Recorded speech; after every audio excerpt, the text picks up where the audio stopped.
What happens when the line between protection and control blurs? Welcome to our exploration of the nanny state.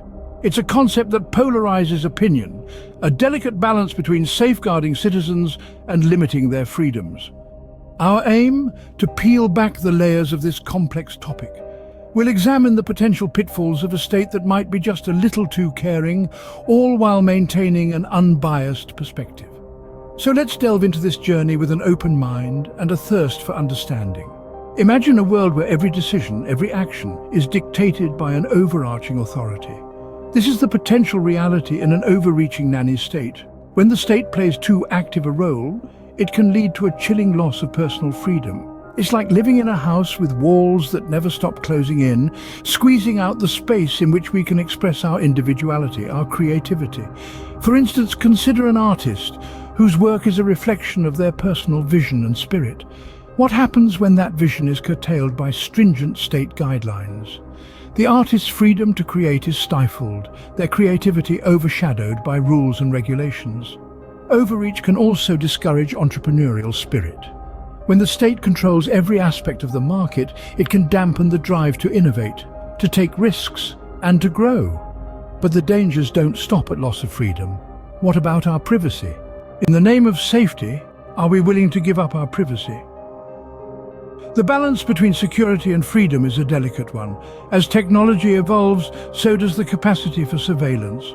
We live in an era where our every move, every click, every purchase is potentially being watched, recorded and analyzed.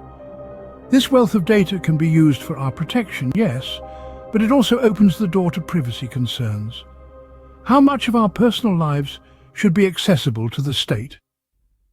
Where do we draw the line between public safety and personal privacy? These are questions that require careful consideration.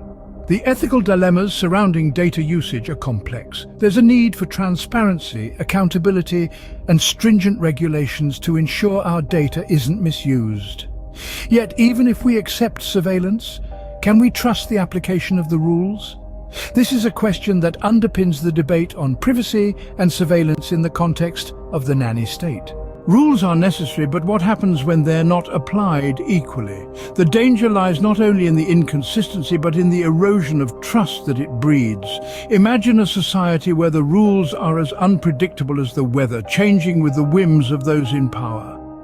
Now consider the impact of this unpredictability on the rule of law. The law, in its ideal form, is a stable and reliable guide for behavior. But when regulations are inconsistent, the law becomes a guessing game. This can lead to disillusionment, distrust, and ultimately a breakdown in social cohesion. This notion of inconsistent regulations isn't just about fairness, it's about the very fabric of our society.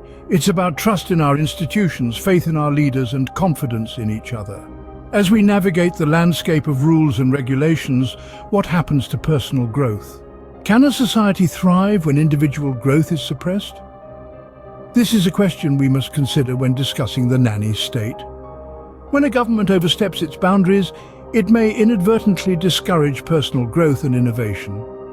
Imagine a gardener constantly hovering over a sapling, trimming its branches too soon, overwatering, and providing too much shade. Just like the sapling, we humans need space and freedom to grow, to learn from our mistakes, and to innovate. Excessive state intervention can create a culture of dependence where individuals no longer feel the need to strive for personal growth. This can have far-reaching implications, affecting not just individuals, but the adaptability of society as a whole. Innovation and progress are born from personal growth and experimentation. These are the seeds of a thriving society. Suppress them, and we risk stifling the very engine that drives us forward. But growth isn't just about personal development. What about our dependency on the state? Does a protective state encourage dependency and open doors for manipulation? It's a question worth pondering. As we navigate the vast ocean of state intervention, we might unwittingly drift into a zone of comfort, a place where the state's protective umbrella fosters a sense of dependency. It's a tricky balance. On one hand, we have the assurance of a safety net. On the other, we risk being lulled into a state of complacency, where our self-reliance slowly evaporates. But dependency isn't the only concern. We also need to consider the potential for manipulation. With a heightened reliance on the state, There's a risk of political forces exploiting this dependency for their own agendas. It's a delicate dance, and one that requires constant vigilance. So, where do we draw the line? How do we ensure that these scales of dependency and autonomy remain balanced? If we become dependent on the state, what happens to our sense of personal responsibility? Are we shifting responsibility from ourselves to the state? Now, this is a question worth pondering. As we navigate through the labyrinth of the nanny state, we might find ourselves subtly sidestepping the path of personal responsibility. The ease of relying on state-provided safety nets, as comforting as it may be, could potentially erode our innate sense of self-reliance. This migration from individual accountability may have far-reaching implications. It's not just about who pays the bills or who decides what's best for us. It's about the core values that define us as a society, the values of hard work, perseverance, and the pursuit of personal excellence.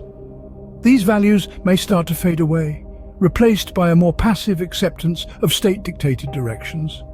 In such a scenario, we must ask ourselves, but if we surrender responsibility, do we also surrender our drive to improve? Let's explore this further in our next segment. In a world where everything is provided, where does the drive for self-improvement go? Here, we delve into a critical consequence of the nanny state, the dwindling of personal ambition and competitiveness. Picture a society where all needs are met, where risk and reward are alien concepts. Sounds idyllic, doesn't it?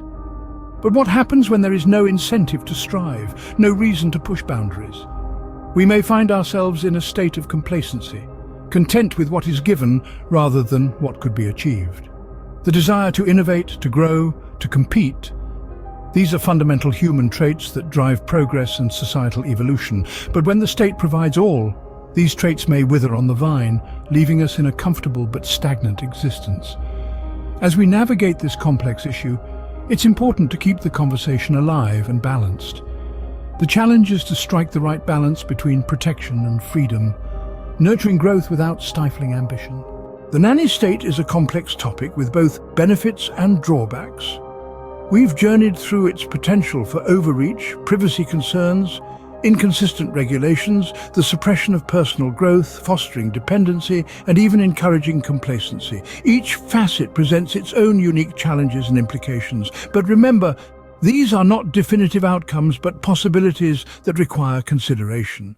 We encourage you to engage in thoughtful discourse on this important issue. Until next time, keep the conversation going.